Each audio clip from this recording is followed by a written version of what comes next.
and then I'll pull it together.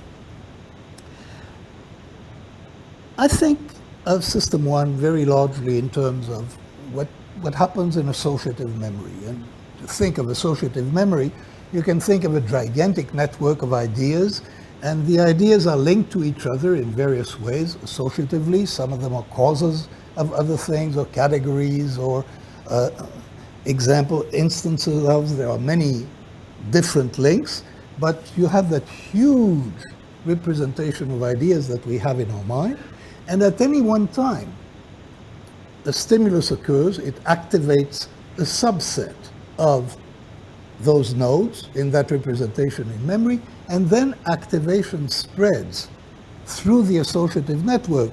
Not a lot, but it spreads some. So for example, you're now, and we can know that it spreads because we become sensitized to other ideas that have been activated in this fashion. So for example, right now, if somebody whispered words in your ears, you would be much more likely to detect and recognize words like sickness and smell and stink and nausea and hangover, and a lot of associations have been activated. You're not aware of any of them. You're not aware of anything. Those are not conscious activations. But they are activations nonetheless, and because those ideas are partially activated, a weak stimulus is going to be sufficient to bring them over threshold. This, again, is a very important function of System 1 or associative memory. We are prepared, basically, by the spreading activation prepares things for what might come next. You will be able to recognize and respond to things more easily than before. Then something else happens. And this is, there are two words here, banana vomit.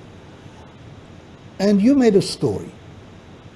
I mean, what happens, and there's really no need to do that, but in effect, this was sufficient to create a causal link so that somehow the bananas caused the vomit. You didn't make a conscious decision for that to happen, but we know that's the kind of thing that happens. As soon as a stimulus is presented, we look back for causes. The associative machinery looks back and latches on possible causes. Here, it's very simple to find a cause, and this has an effect. So temporarily, you don't like bananas because an association has been created, and that happens because of the causal surge. So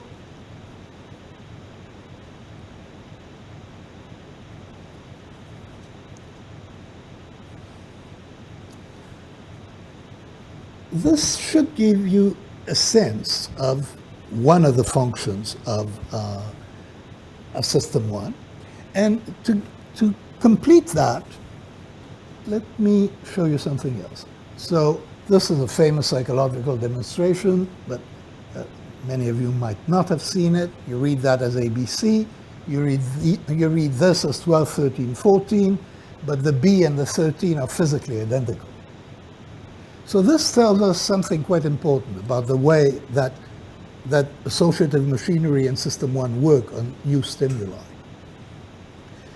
Everything is made coherent. So in the context of letters, that ambiguous stimulus is going to be read as a letter. In the context of numbers, it is going to be read as a number. What is quite important, there are two aspects here. One is the coherence, and the other is that you're not aware of the ambiguity. The ambiguity is suppressed. That is, you just get one interpretation. In this case, it's a coherent interpretation, and that is the way that the system works. It generates associatively coherent representations or reactions to situations.